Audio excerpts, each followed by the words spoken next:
This is Jennifer Gonzalez, welcoming you to episode 255 of the Cult of Pedagogy podcast.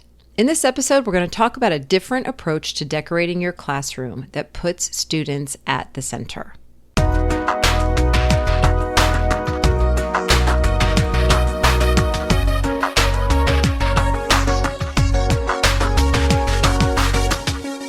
Starting a new school year gives every teacher a clean slate. The chance to design and decorate a classroom space that feels good, is conducive to learning, and gets everyone excited about the year to come. Some teachers take on this task with incredible energy and creativity, while others feel like they're not quite up to it. What I have for you in this episode is something that might actually speak to both ends of that spectrum. The teachers who go all in on classroom decor and the ones who dread it. 2 activities you can do in the first few days of school that'll help you and your students get to know each other while also filling the walls of your classroom with unique stuff made by your students. These activities, the one-word wall and the What You Bring project, will definitely help those who don't really love their own approach to classroom decoration. But they're also worth considering for those whose rooms are Pinterest perfect.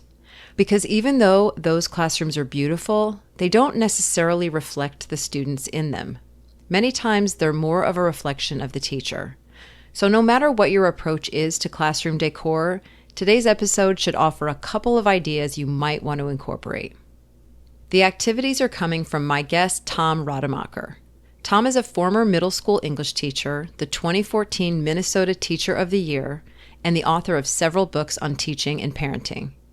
He developed these activities when he was in the classroom as a way to get to know his students and to solve the problem he describes as being awful at just about anything that counts as decorating. The activities gave him and his students a beautiful classroom to call home. His students felt so much ownership of the room that they'd often bring friends in from other classes to look at what they'd hung on the wall. And even years after leaving Rademacher's class, they'd come back to see what the new classes had put up. The activities were so successful that Rademacher incorporated them into a new book for kids, Bucket and Friends Save Part of the World with a Name. The second book in a 3-part series he's publishing this week, the book beautifully explores what parts of our identity we choose to bring to school and other spaces. Over on Cult of Pedagogy, Tom has written a blog post about the 2 activities and has shared some really lovely pictures of what it looks like when it's all done. In today's episode, he explains how the activities work and even has me do one myself. Before we get started, I'd like to thank Alpaca for sponsoring this episode. I've been a big fan of Alpaca for a while now, not just because of what they're building, but because of how they're helping schools build stronger culture, one small step at a time. You know those long, clunky staff surveys that are kind of a pain to fill out? Yeah, this isn't that. Alpaca is doing something different. Their semantic pulse surveys are quick 2-minute check-ins where teachers tap words that describe how they're feeling, like joyful, exhausted, valued, or stretched thin. No numbers, no sliding scales, just real, honest teacher voice coming through on a regular basis. It's designed for teachers, but school leaders get clear, actionable insights they can actually use to figure out where support is needed and where their team is thriving. And once you're listening, Alpaca makes it easy to take action. Their entire resource library, with hundreds of ready-to-use tools for recognition, celebration, and connection, is completely free and designed to help you turn insight into impact right away. It's one simple school culture tool, delightful, insightful, supportive, and built to make a real difference. Go to getalpaca.com/pedagogy and get 15% off just for Cult of Pedagogy listeners. That's getalpaca, alpaca.com/pedagogy. Support also comes from Everfi. Back to school season is here, and there's no better time to set your students up for real-world success. As you build your lesson plans, consider this. Do your students know how to budget, file taxes, understand credit and debt? Financial literacy is more essential than ever, and with Everfi's free digital financial education courses, you can equip your students with the skills and knowledge they need to manage their finances with ease. EverFi's lessons cover financial basics like budgeting, banking, taxes, credit, and investing, plus hands-on simulations like filing a 1099 or opening a savings account. Lessons are standards aligned, include built-in grading, and the easy-to-use teacher dashboard has tons of time-saving features that'll make lesson planning a breeze. The best part? All of EverFi's resources are always free, with unlimited student and teacher access. Make a powerful start this school year. Visit cultapedagogy.com/EverFi to bring EverFi's digital financial lessons to your classroom. That's cultapedagogy.com/EverFi. Now, here's my conversation with Tom Rademacher about the one-word wall and the What You Bring project. Hey, Tom. Hey, how's it going? It's going fine. Thanks for being here. I'm super excited. Tell us a little bit about who you are in the world of education. Give me a little bit of background. Sure. So I was a middle and high school teacher for 17 years. Almost all of that was 8th grade. Teacher of what? Of language arts. Okay. Same. Yeah. I mean, okay. English teachers are the best. But yeah, and in 2014, I was Minnesota's Teacher of the Year, which is now it's my 10-year anniversary of all of that stuff, which kind of brought me out of the classroom for a lot of reasons, and also got me, I'd always been a writer, but I started writing about education after that, and I published 2 books that are kind of memoirish about teaching while I was in the classroom. And then when I was ready to leave the classroom, have been working on books in a number of different ways since then, of coaching teachers who are writing and editing and all sorts of stuff. And so yeah, I do that, and I write now, and then I teach pre-service teachers. Awesome. And you've got some new books out that we're going to talk about at the end of the episode that are going to be great for people who teach sort of middle elementary kids. Would that sound about right? That would be the middle upper, and yeah, that's the hope. Okay. Hopefully they're good tools. All right. So more on that one later. Yeah. What we are going to talk about today, this is going to be coming out just before the school year starts for a whole lot of teachers. And so what is going to be top of mind for many of them is decorating their classrooms. Yes. And so when you showed me this idea of what you used to do as a teacher, I thought, yeah, people would love this, I think, because there seems to be a lot of pushback right now on the Pinteresty classrooms, even though they're lovely. There's lots of people who don't have the skill set or the money or the time or even the belief that that's what's best for kids. So those are, I think, not quite as popular, but there's not necessarily been an alternative presented. And I think what you have is one path that people could take. So you've got 2 different early in the first few days activities that also lead to stuff going up on your walls. Yep. So yeah, I'm going to hand it over to you.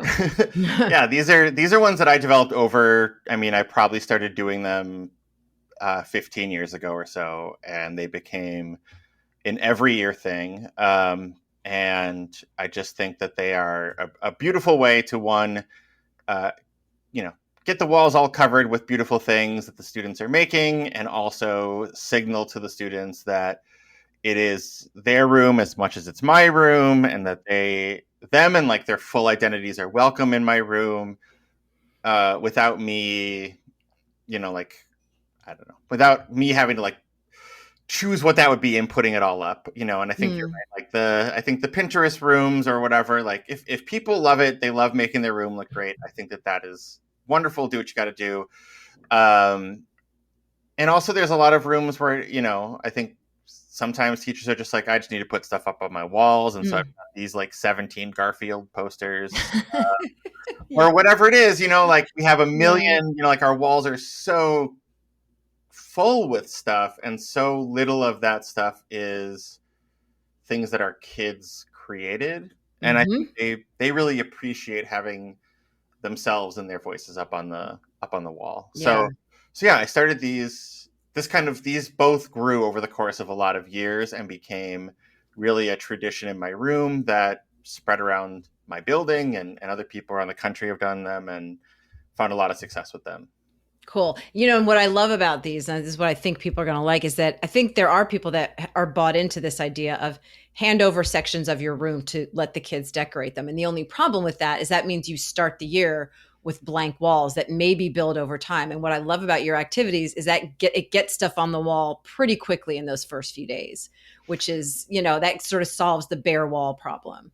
Yeah. And other than like, I know open house is big and you want your room to look nice for open house, but I promise as much as I can that everyone will be okay and survive if during open house you have some spots on your walls that are wide open that then a week later are filled up. Yeah. So let's do the first activity of the two, which is the 1-word wall. What is that activity? What does it look like? So in the end, kind of the end result we're looking for is every student has made a piece of paper, and it doesn't really matter what size you use, but usually like around 3 by 6 inches or so, a rectangle. Mm-hmm. And they've picked a word that they want to represent themselves. Mm-hmm. Whatever that word is, they are writing it, they are designing their piece, and then they all go up on the wall together. So on this wall, you have this incredibly colorful representation of all the people that are in your room that isn't just a names list, and because students are choosing their own, they can always bring in, it might reflect pieces of their identity that they're not always loud about in the school building, but that they want to make sure that they put up on that wall for people to see. And so that's a pretty cool thing too. So yeah, I mean, I think we could, try the activity together if you're down. Yes. And full disclosure, I had to actually delay this interview by about 10 minutes because I realized we were doing this and I had not thought it through at all. And I don't work very well under pressure. So I needed a little time, and I still don't love my list, but it's something.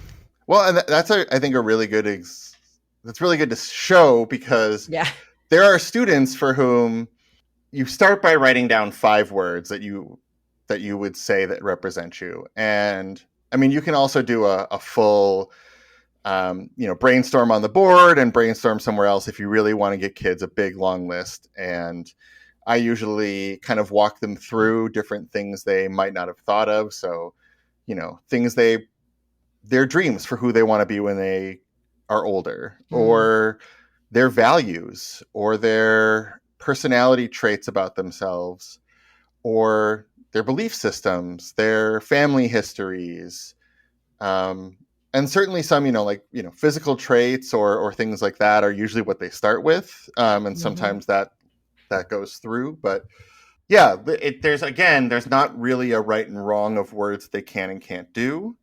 The one hazard I would say as people make their lists is, watch out for the hyphenated words of, I needed 5 and I had 7 that I really liked, so I just smushed some together that don't make any sense. Mm-hmm. So yeah, they write those down, they get all 5. And some students are going to struggle with that, and they need some extra time with it, and they need some extra examples.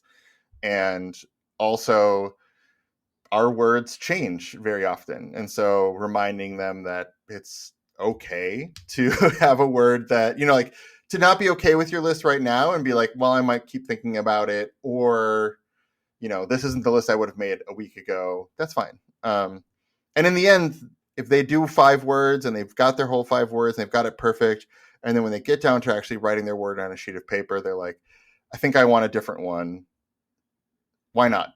Like, for sure, go for it. So there's a process, like a thinking process along the way, but you don't, as little as we can determine each other's, it's fine.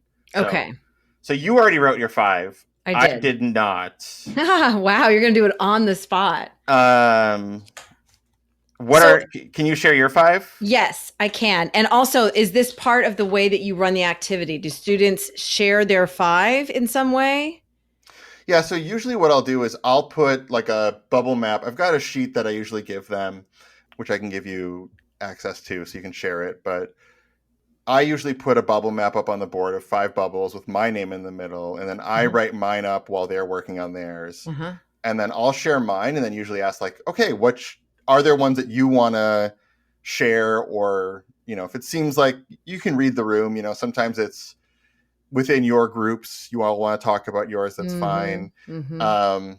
It's not a bad time to start, when you're doing that, to remind your students that like someone's words are their own.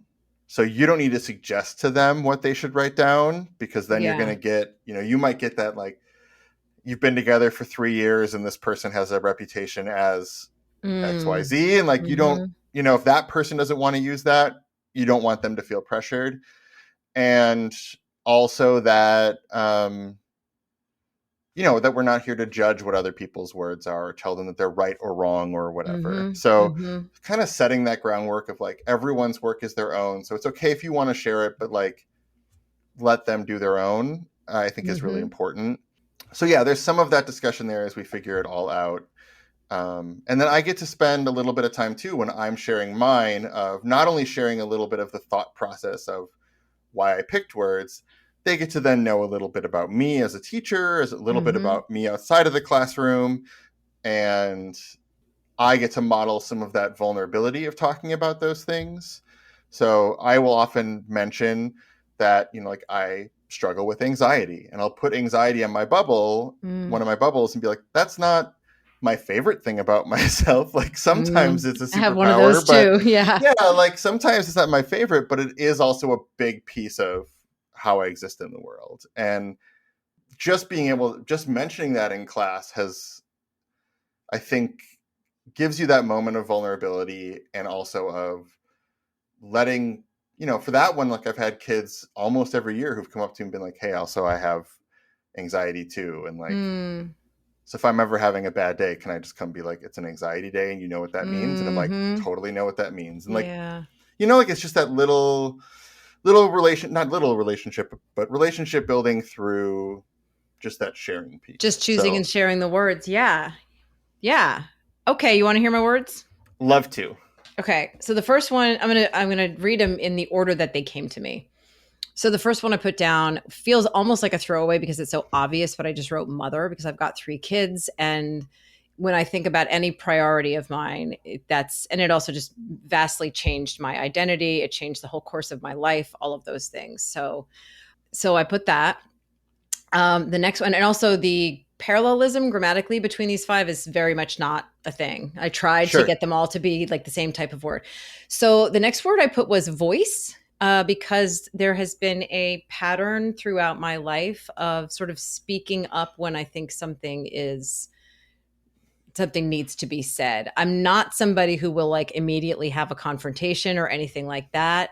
I'm not necessarily a loudmouth, but I can even remember being as young as like 5 when my mom told me that the ice cream man put rat tails in their ice cream. The next time the truck came around, I was out there with my hands on my hips going, blah, blah, blah. I think she probably either heard a news story or just made that up to keep me from asking her for money for ice cream. But I was out there like telling him why it was wrong for him to do that. And I feel like I still do that, like with my platform. I will do that in my friendships. If there's something really important going on, I will use my voice a lot. So I put voice down.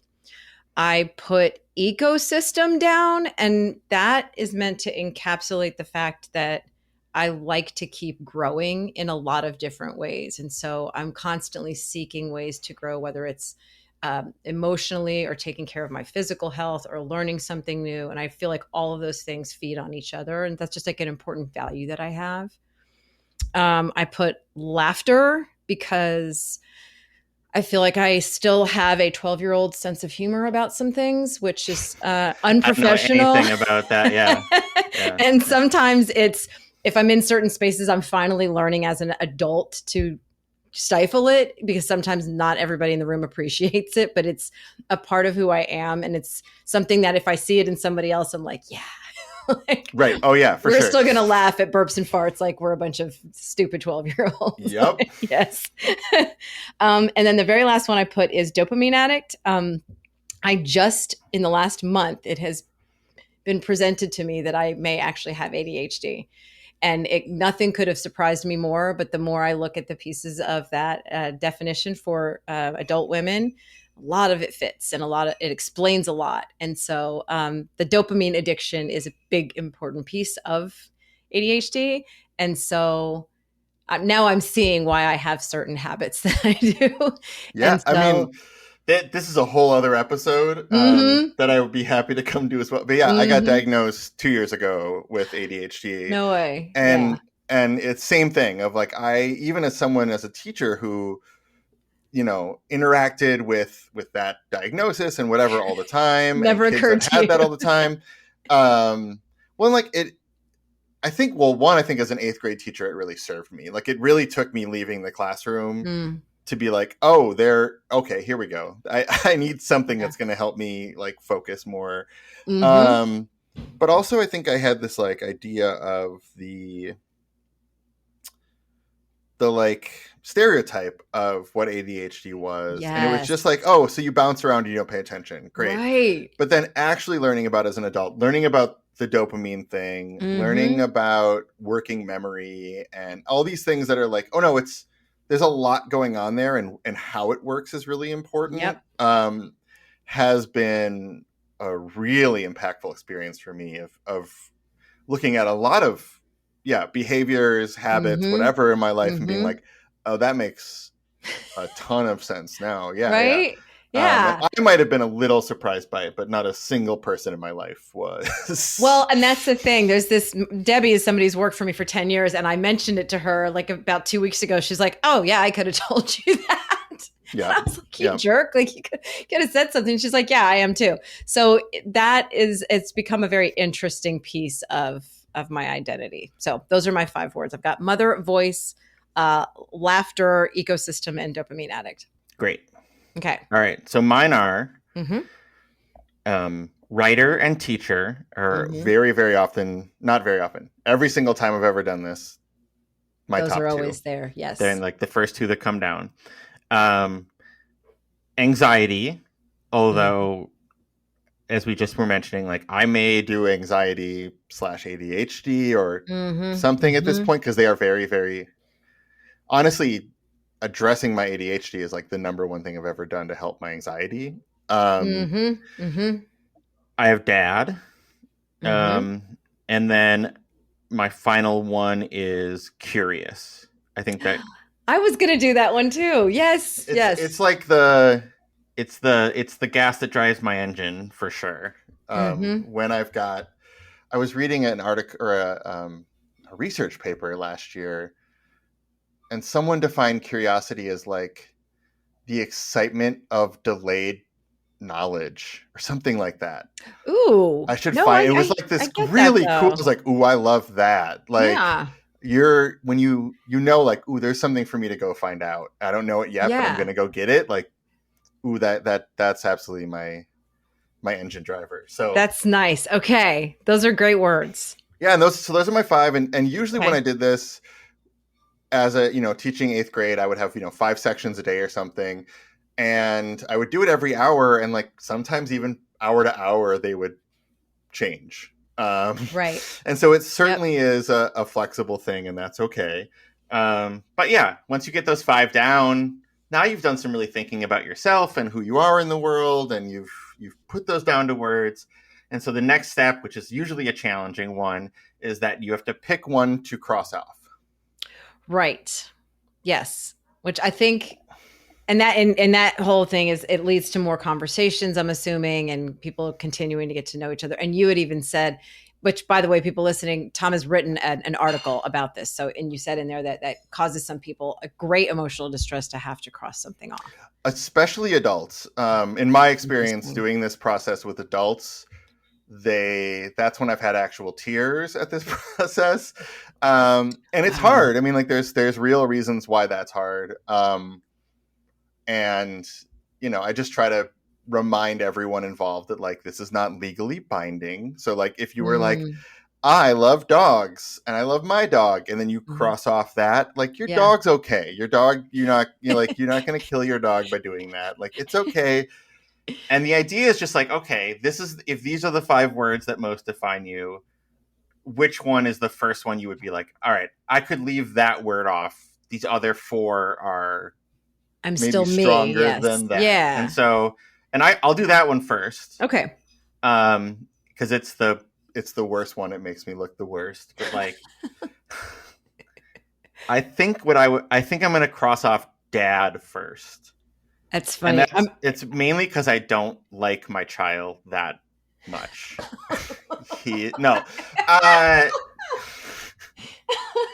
I I think it's because, and I think this is, like, I think there's always, you're talking about identity, you're going to have so many things at play here, right? Yeah. Like, for example, right off the bat, neither one of us wrote our racial identity down. Oh, yeah. It didn't even occur to me. Right. And for me as a white guy, it never occurs to me to put it down because there's whiteness at work, right? Like, so, but a lot of people will, and all that makes sense.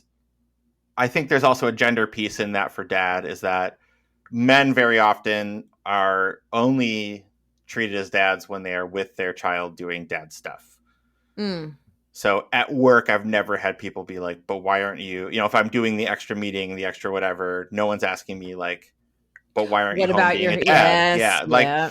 And so for me, my experience as a dad is very much something that is just my immediate family for the most part, as part of that experience. The other 4 are ways that I exist in the whole world all the time. So that's why I would cross off dad first. Okay. I'm going to cross off my dopamine addict one, just primarily because that doesn't run my life. It's not the boss of me. So it is, it's not going to be the main thing. So, okay. So that's hard, right? And like, and wherever, I think, like, sometimes the first one is the easiest, and questions here for your class are often like, why was that hard or why was that easy? If someone wants to talk about a word, if it feels like everyone did that one pretty quick, you can just kind of keep rolling. But at some point, a conversation of one of the most like powerful experiences I've had with this, I was doing this with a high school group of kids. And as we were going through and doing them, I asked them, like, look at your list. And how many of you have something on your list that you feel is not welcome at school or included at school? And almost every one of them raised their hands. And we almost spent the whole rest of the hour talking just about, like, someone would say loud, and someone would say, like, all these different things about them where they're like, I feel like this is something that I'm asked to leave at the door when I come in. And so, and often that's a really great point of reflection for the adults who are struggling with it as well, is like, all right, you really struggled to cross off a word on a worksheet, which is a fake leaving of a identity piece.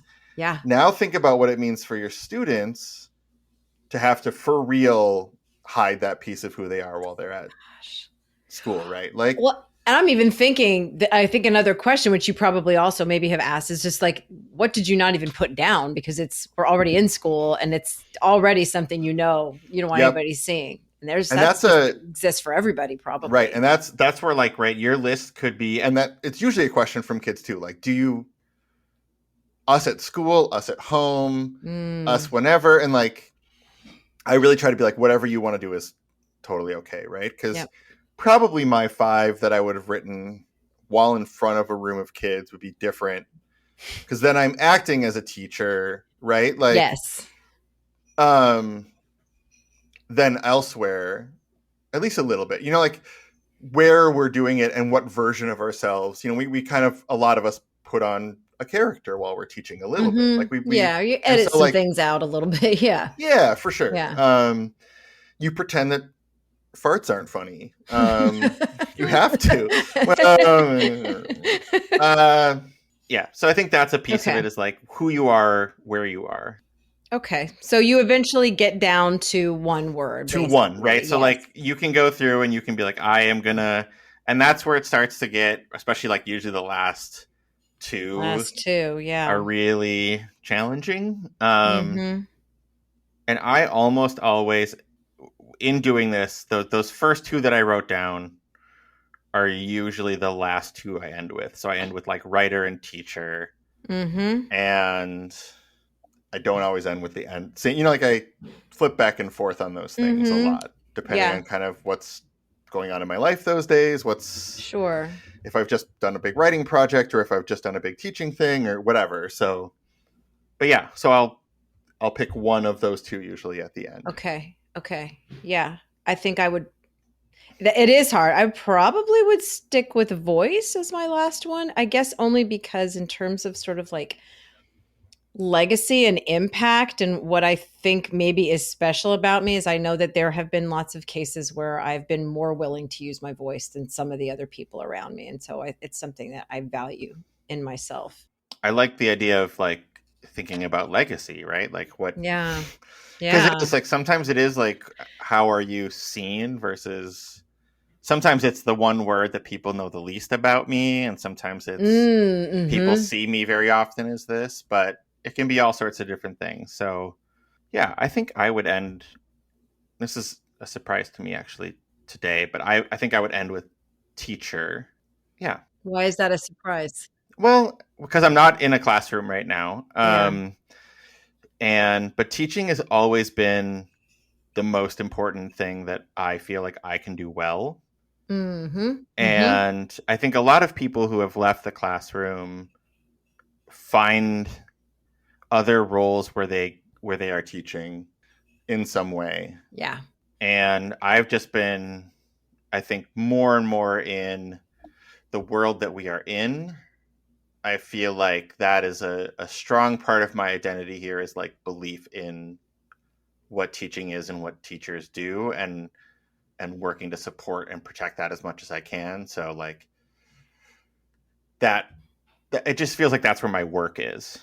You know, Mm-hmm. like my like you said, like legacy, like not work like this is where I clock in from this many hours every day, but like this is where like the work of my life is Yes. pouring into that in a lot of Yes. ways. So That's fantastic. I love that. Hey, this is Jen. I am going to interrupt this episode for just a minute to tell you about something I think will be a big help to you as an educator, whether you're a teacher, a school leader, an instructional coach, or even someone studying to become a teacher. It's something I've been publishing for the last 10 years called The Teacher's Guide to Tech, and it's basically an encyclopedia of tech tools curated especially for teachers.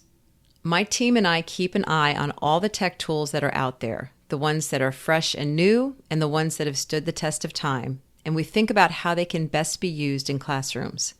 Then we sort them into categories, give you a really simple description of what each one does, provide a link to the tool's website so you can check it out, and we also pick out a video that shows the tool in action so you can understand quickly how it works and if it will work for you. And because tech changes all the time, we have to maintain these listings to make sure they stay fresh and accurate. On top of that, we have a really nice collection of articles we've written that will help you explore more ways to use tech and fine-tune and troubleshoot things as you go along. Plus, there's a huge glossary of tech terms to help you stay current with the language. In the past, this guide was published as a PDF that we updated once a year. Although this worked fine, that PDF would stay the same all year until the new edition came out. In January of 2025, we moved the entire guide to a fully online subscription-based model. This allows us to update it all year round, keeping it fresh and new all the time. A year's subscription costs exactly the same as the PDF used to cost, so we haven't raised the price one bit, and it's even more affordable if you get it as a group. To learn more about how this guide can help you become the most tech-savvy teacher in your school, visit teachersguidetotech.com. So once kids have decided on their word, they've landed on it, they just basically, they get a piece of paper and they put the word on it and they decorate it however they want or whatever, and that goes up on a wall. yep, and so and it's all, you know, all this is really open to your own instincts and your own groups and whatever. I really tried my best to give them the materials at the end of us doing this and then being like, bring them in tomorrow, but take a minute. Like, let them take a minute to be like, all right, that's my one word. Is that the one that I would want to put up? And usually they wouldn't know at the beginning of the process that that's the end of the process. Mm-hmm. So now that they know this is something that they're going to put up on the wall, is that the word they would use? Or like maybe their one word is one that they would rather keep private. Mm-hmm. And they want to pick another one that they would put up publicly, and that's okay. Yep. So I would tell them that that is like that's our step, and I would usually try to give them a minute, like a night or whatever, to think about it and make sure that's what they want. And if they want to go home and decorate it and finish it and whatever, that's wonderful. I do strongly suggest multiple times that they should spell check their word, Mm-hmm. because I've gotten many, many, many. Why am I The thinking of two, tattoos now? yeah, I'm right, thinking of yeah. all the misspelled tattoos out in the world. And like I don't know, maybe these are the two that I just like. There was a lot of these, and I saw a lot of them misspelled. But like athlete and Christian, I feel like I Just had more of like those spelled wrong, and I wanted to be like, no, no, I really want to honor this part of you, but like we want to put it up. oh, You know what? Maybe it's. I think it's an H in both of them. that's Maybe we throwing just need to people. make sure. Yeah. So, yeah. So just reminding them, you want to do that, and then putting it up is different every year a little bit. Some hmm some years it makes the most sense to do it in a way where every student, as they're finishing them, goes and puts them up and shares a little bit about what their word is. Sometimes it's over the course of a week. We slowly add as things are being done. hmm But that's really been the coolest piece is the last building that I worked in, the middle and high school shared a building. And so I taught the eighth graders. And by the end of that week, our wall was always up. And during that second week, I would have this steady stream of high schoolers coming down to look at the new wall, Oh, I which was love that. so sweet. And like they would check in with the eighth graders a little bit, and they would, like, and then you also just have kids all the time, like, right, bringing each other over to it, being like, this one's mine. Mm. Like here I am up on the wall, and here, and yeah, so it was always a really, it's just a beautiful, like, it's a beautiful thing. And it was just always really great at the end of that first week as a teacher to also kind of stand back. And, from my wall had a lot of words, right? Because I had 150 students or hmm so. hmm Um, but to look at that as a group all together and be like, all right, like these are the kids that I have this year. This is the group. And different years would have different themes. Different years would have, things that were more popular, less popular, that were up there. And like, Yeah. um, it was always a really beautiful, like the wall was just gorgeous. Like, Yeah. you And get that I many different agree. I've kids and that seen many different walls. Like, pictures. Yeah.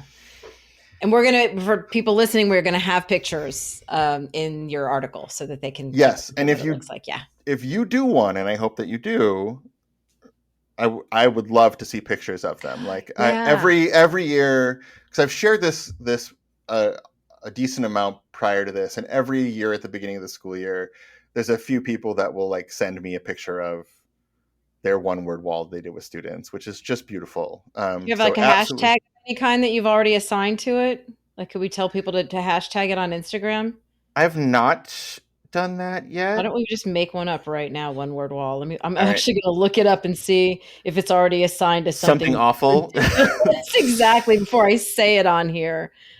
Um, yeah, no, I'm seeing word walls coming up. I'm seeing, yeah, that doesn't. So let's say if anybody would like to show you, then they can. And what is your Instagram handle? It's at Mr.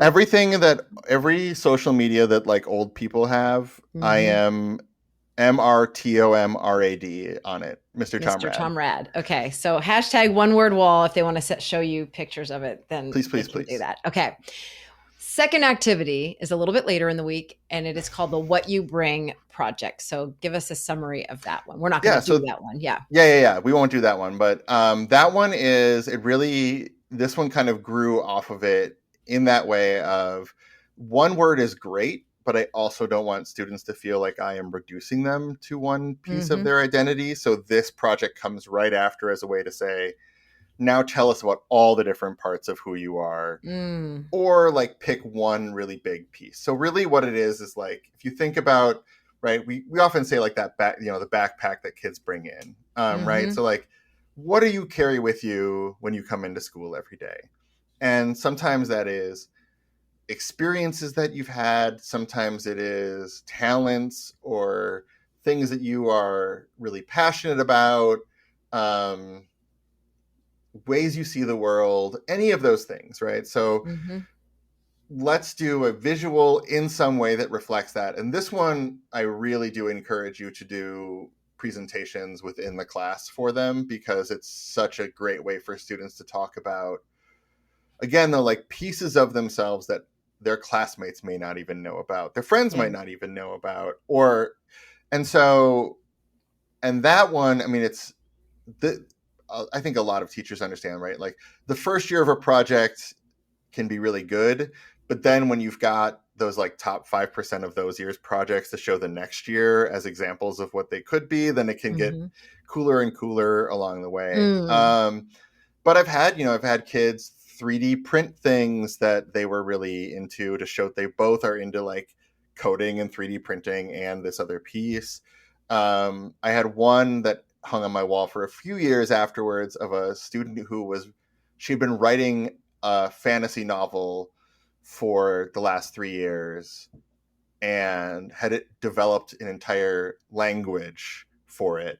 And so she did this painting of like the map of the world that she invented with like the language all over it. And then on the back of the like canvas had put a glossary of what all those words meant. That's Like so cool. just things were like, it's one of those things for me of like why I think student choice is so powerful is that you can't just assign kids to like paint a picture of a thing whatever, like the more you give them a choice for what they want to do, the Right. more kids will absolutely step up to the plate and come with something just Yeah. amazing. And then, sometimes a lot of the kids, it is, here's a collage that Mm-hmm. reflects a lot of the things I care about. And, Mm-hmm. like, and that's wonderful. That's great. Like, they get to bring it up. They get to talk about it. And, even if it is just, hey, I'm a softball player. I love softball. I go to camps all summer and then I play on this team and this team. Everyone in the room might know about that or know that they love softball, but like Mm-hmm. they probably don't get a lot of chances in school or within class to talk about why softball is important to them or what they love Yeah. about it. And just getting them that chance to get to like share that in the classroom and hang that up, like the woo-woo part of me just like believes there is power in giving students even a space and time in the room to talk about those pieces of themselves. And then I usually would hang those kind of just below the ceiling in a circle all the way around the room. And they would hang there all year as just reflections of who is there doing the work. So Yeah. I love both of these activities so much. So we've got pictures of both of them. These are like free, easy things that people can do. Um, and it's a great way to get your classroom decorated. So the next thing we're going to talk about, or the last thing we're going to talk about, is that you have actually written a series of books. And one of them actually includes these activities in the book. So if a teacher loves these activities and wants to really kind of like have a full circle situation there, they could even use the book. So tell me about your bucket books. I don't know what you're talking about. No, Oh my gosh. Yeah, so sorry. That's how good I am at promotion. Oh my god. Yeah, so I wrote a series of 3 books they're mostly aimed at like grades 3 to 5, but I do think there'd be a lot of flexibility outside of them. They're definitely weird enough to go above that because I'm a weird guy and it's weird characters. But each of the 3 books, and they all come out at the same time, but each of the 3 is linked to a project or unit that I found to be really impactful as a teacher. So the idea is you can read these books with students or have students read them independently. They're all sort of focused on whether you want to call it like social emotional skills or anything like that, or soft skills, or they're about agency, they're about identity, they're about empathy, they're about building positive climate. And then each one has the students sort of engaging in, usually them creating this project that then your class could do as well, right? Yeah. So they would see the students do it and you'd be like, great, now we can all do that as well. So the second book in it, which is called Bucket and Friends Save the World with a Name, it's halfway through the school year. A new student teacher has come in, and they coach the student teacher through, we're more than just our names. If you want to learn about us, you would learn all these other things. And so they end up doing a word wall and the What You Bring project, but it's kind of the students driving the project. And the first book is one that it's probably out of date. It's all about people that are feeling overwhelmed by the state of the world, which I think we're all over at this point. We're all fine. No one's struggling. Sure, no one's struggling. The state of the world is awesome right now. What are you talking about? And that one especially, like that one is so, it's close to my heart right now because I do feel like I worry what our young people are hearing all day, every day. Like I worry as an adult, what I'm ingesting every day as far as news and things. But our young people heading into school, I'm worried about how they feel about their future and how they feel about the world around them. And so that one is about the same group of kids seeing that the wall that kids sit near when they're too upset to go to recess, which they start calling their sad wall, that wall is getting a whole lot of use lately. And kids just seem to be extra upset for all sorts of different reasons. And they start making small pieces of art that show reasons to be hopeful or beautiful parts of the world or little ways to make the world better. And they start hanging those on that wall. And so, and that one is, we can link to that as well. I put all the materials for that project up on my website, so that people can you don't need the book to do the projects, but if you want to have the books to read along, they're certainly there for that. What is the first book called? It is called Bucket and Friends Save the World with a Wall. Okay, so it's with a wall, with a word, and what's the third one? That they argue and save the world. So that one's all about disagreeing with people and how to have conversations with people that you might see things differently as in a positive way. Okay. So yeah, it's all about really that the first book, and probably a lot of the books come from this like Kurt Vonnegut quote that I've been obsessed with for the last like probably 5 years, that he said that artists are people who know they can't save the world, but try to make one piece of it exactly as it should be. You shared that quote with me like a year ago. I love that. I mean, it's, for me, it's that idea of like, if we're going to save the world, it's going to be one little piece at a time. And so that's really what all three books are about, is like, what is in our control, especially as young people, what is in their control, and what can they do that's going to make them see that they can make the world better by doing little bits of things at a time. Right. So yeah, those are the three books. The official release date for them is August 1st, but I know people have already started getting them who've ordered them. So you can get them anywhere that people buy books. And it's going to be like a few days after this comes out. And I think I had told you the 27th. This is actually going to be July 30th that this comes out. So yeah, I mean, like if you go and order the book, then you'll get it just like normal. It'll be just fine. And also, I will never say no to a teacher that I don't have to say no to, as far as a class visit or a Zoom in or whatever. Like, cool. I would be so excited to get to do that. So, okay. So we're going to have links to all of your stuff in your post. And thank you so much for sharing this with my audience. This was a blast. I'm so glad to know you, Tom. I'm glad to know you too. You're doing good work out there. You are too. Your little piece of the world, right? Exactly. Yeah. To read Tom's guest post and see pictures of his classroom walls, visit cultofpedagogy.com, click podcast, and choose episode 255. To get a regular email from me about my newest blog posts, podcast episodes, courses and products, and speaking services, sign up for my mailing list at cultofpedagogy.com/subscribe. Thanks so much for listening, and have a great day.